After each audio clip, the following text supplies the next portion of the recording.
You got it. Stand by for Titanfall. What up, YouTube? Sean here.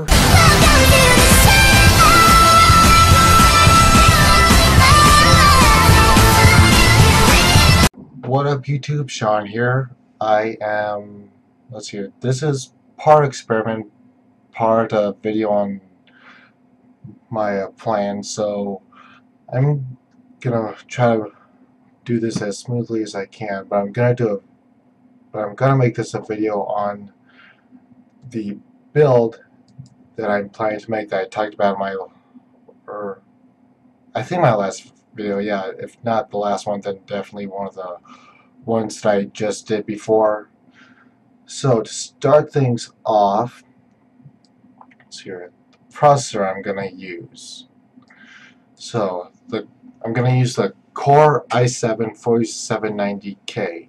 So y'all should know that this is a quad core with hyperthreading, so it's got 8 logical cores. So why would I need or want the 4790K? Well, with some of the new stuff that I have the ability to do now, and plus I just got my hands on some new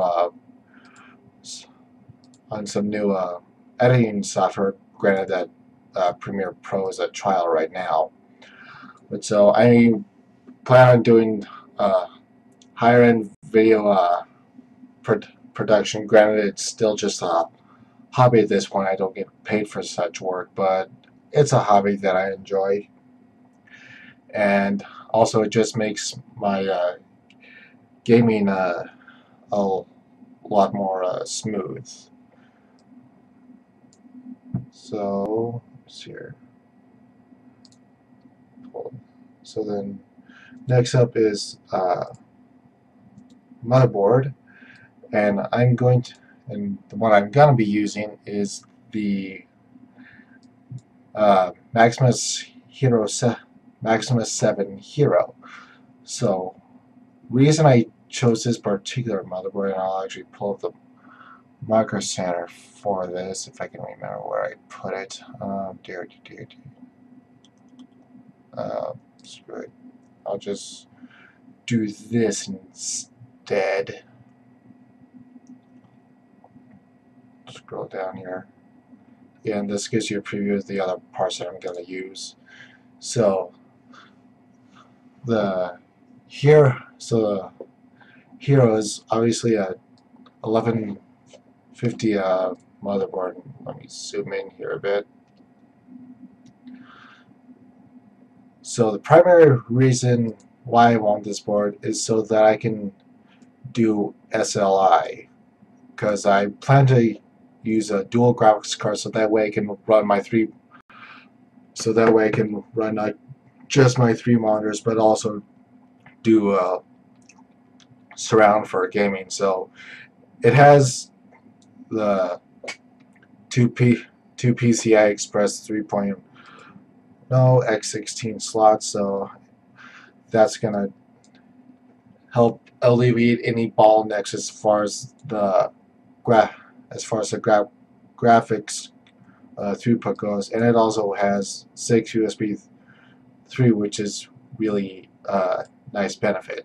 So here, I'll give you a zoom in picture here. So, yeah, this is also a Republic of Gamers board. I'm not getting this board just because it's Republic of Gamers, but hold up.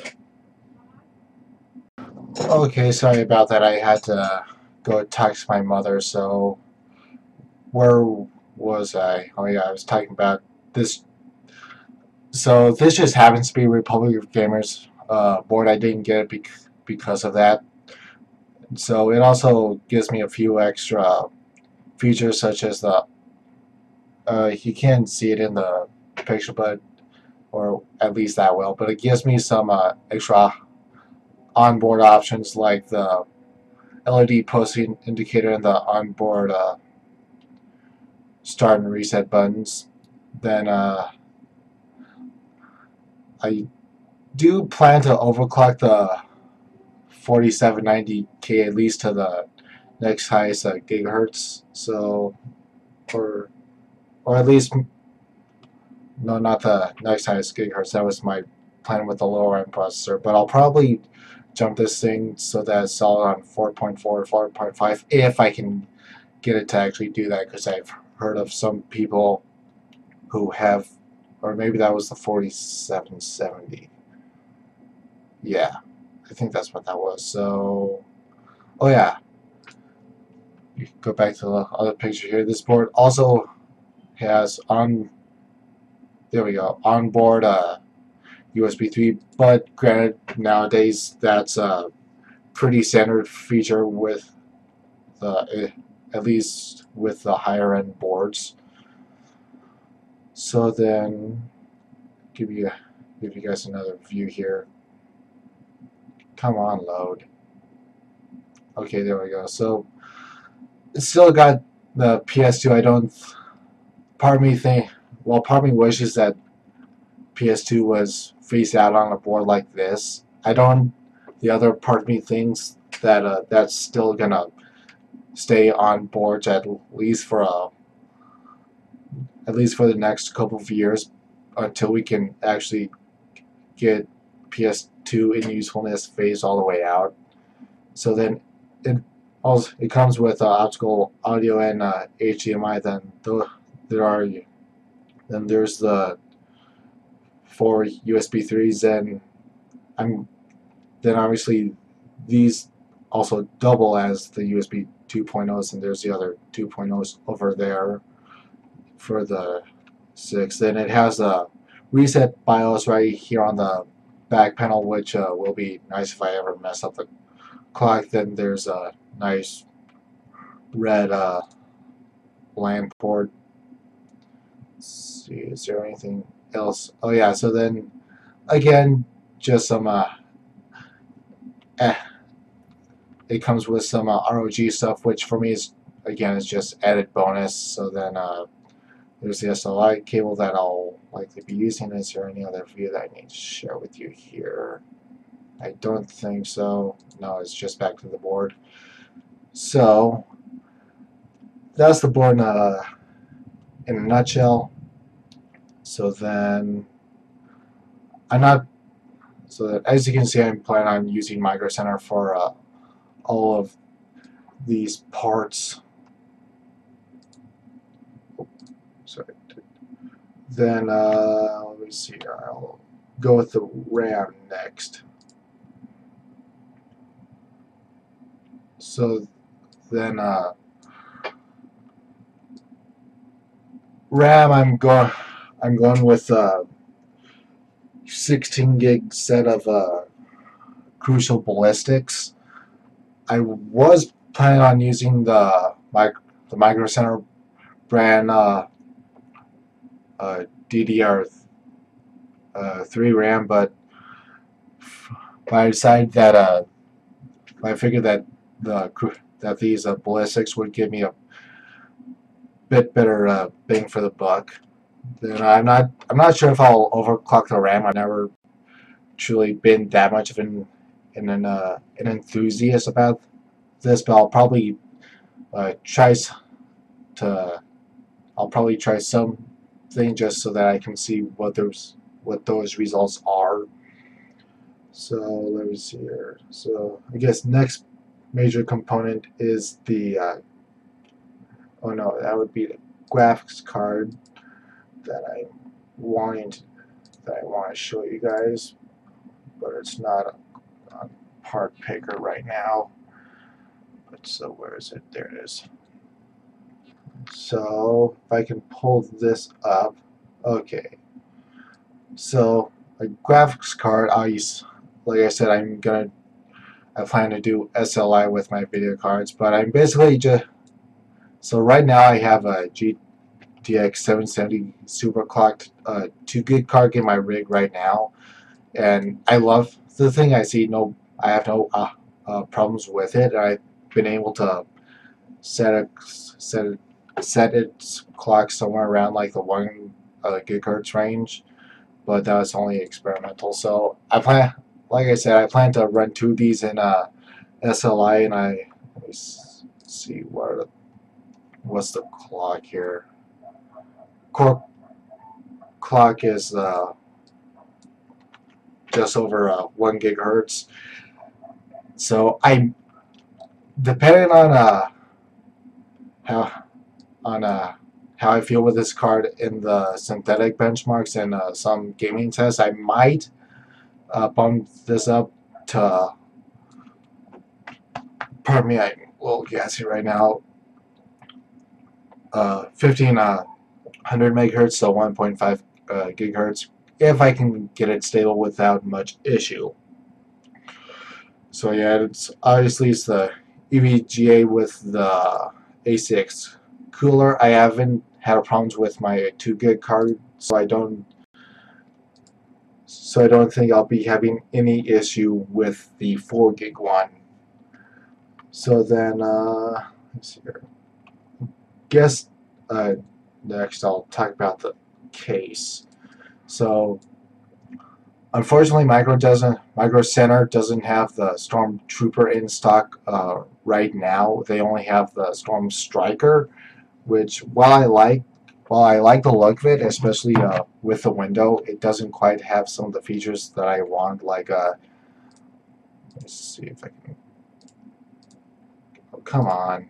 Oh, does it not have the? Oh, so I guess that part picker doesn't have the. Doesn't have any alternate view of the Stormtrooper. But so let me see if I can pull up another view here. So that's the old one.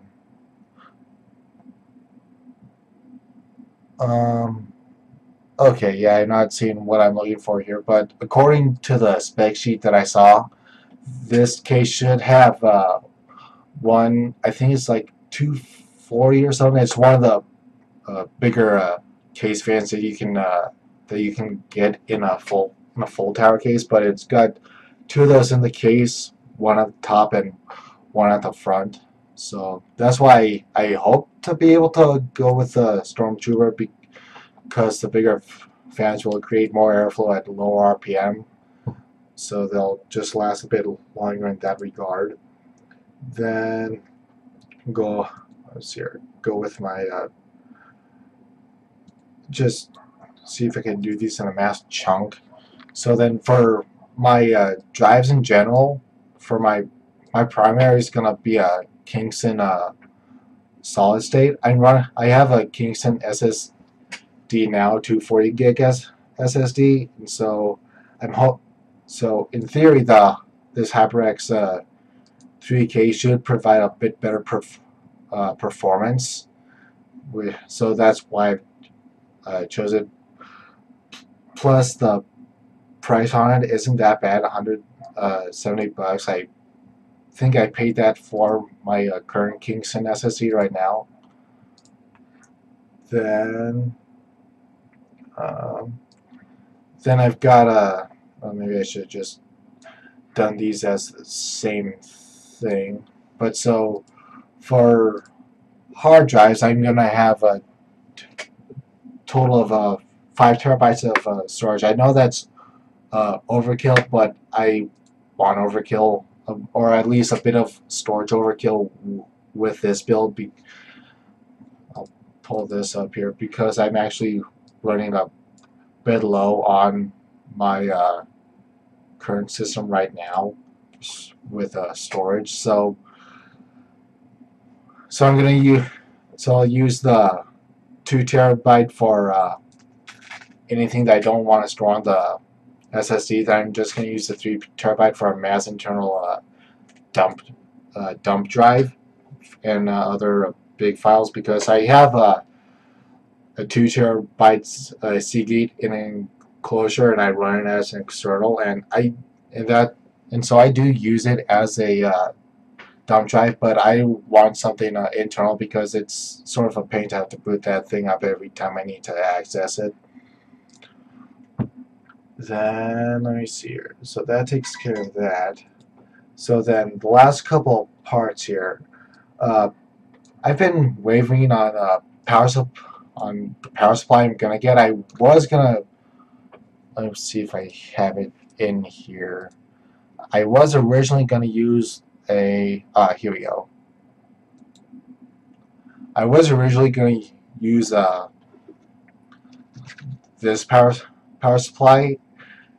However, I changed my mind because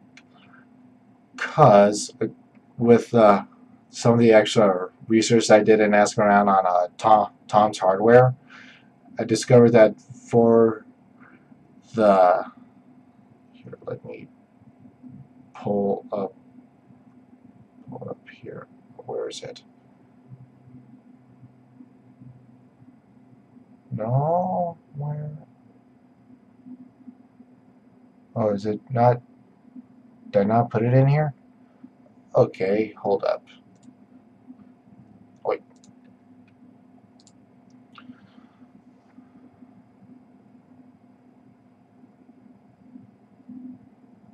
I guess I didn't.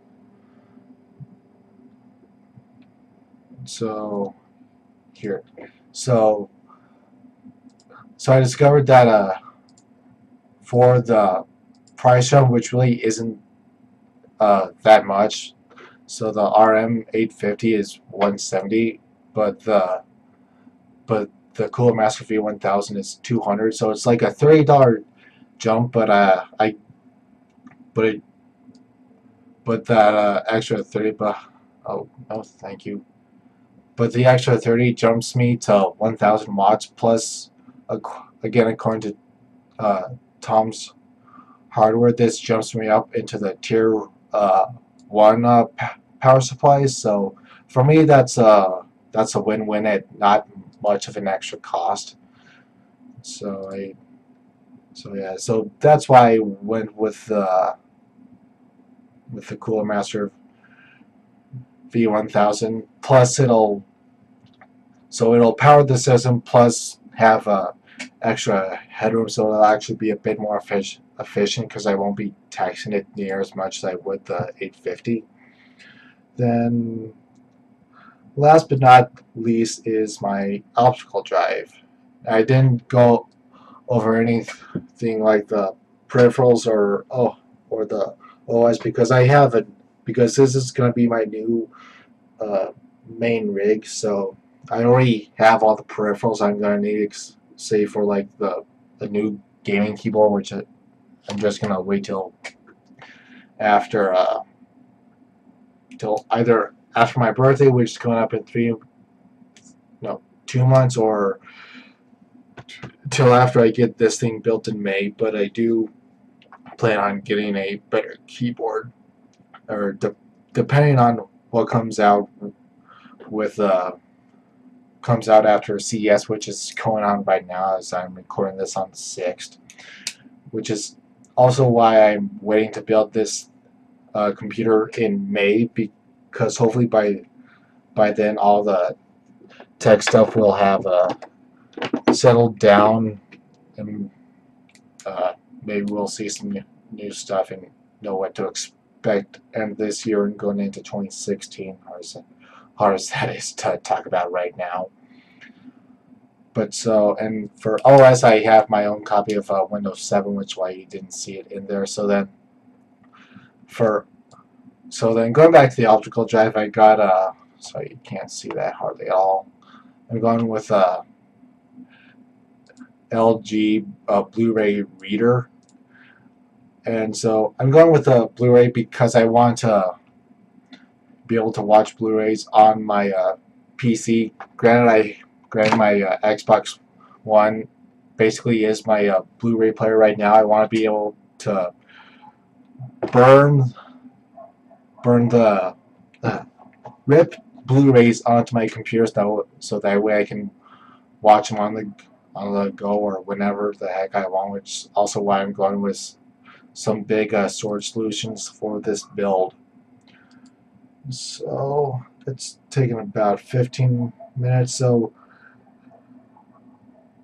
Part Picker puts this or shoot, doesn't have some of the other stuff in here which is going to add to the cost. So Part Picker puts this total build at about just under, oh sorry you can't see that, at just under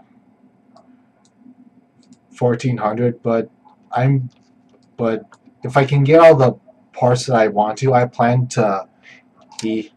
definitely plan to easily spend like $25 or $3,000 on this build, if only because I want this build to last for like the next 10 years.